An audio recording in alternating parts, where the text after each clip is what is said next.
5 ঘন্টা বাকি বাংলাদেশে যাওয়ার।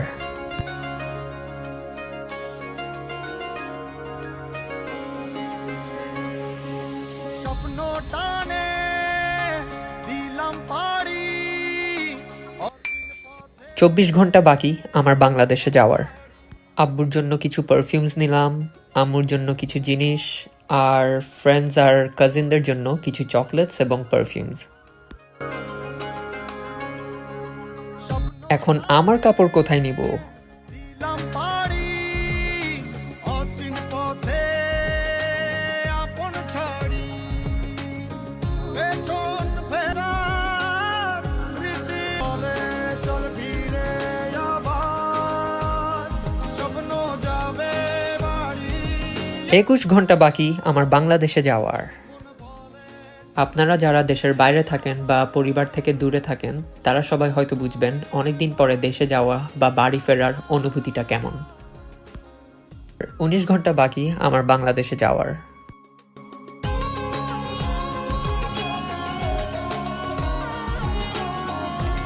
সতেরো ঘন্টা বাকি আমার বাংলাদেশে যাওয়ার।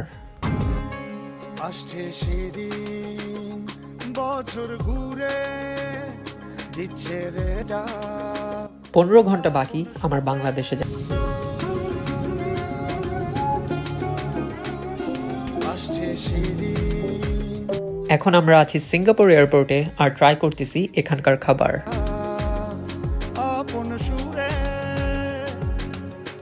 যাচ্ছি আমার স্বপ্ন পুরে চেনা পথের বহু দূরে আমাদের ট্রানজিট এখানে 2 ঘন্টা, আর খাবার শেষ করে আপনাদেরকে এই এয়ারপোর্ট ঘুরে দেখাবো। স্বপ্ন যাবে বাড়ি আমার এই তো সময় ফিরে আসার স্বপ্ন যাবে বাড়ি আমার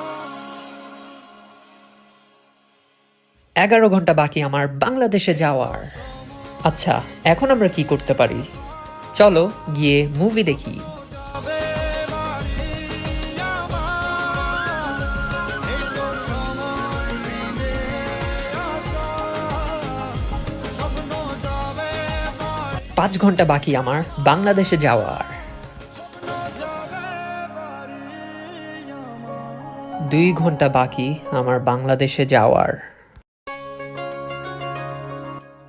20 মিনিট বাকি আমার বাংলাদেশে যাওয়ার। ইয়েস! স্বপ্ন টানে দিলাম পাড়ি অচিন 5 মিনিট বাকি আমার বাংলাদেশে যাওয়ার। আচ্ছা, একটু বেশি এক্সাইটেড হয়ে গেলাম। ফাইনালি আমি এখন বাংলাদেশে।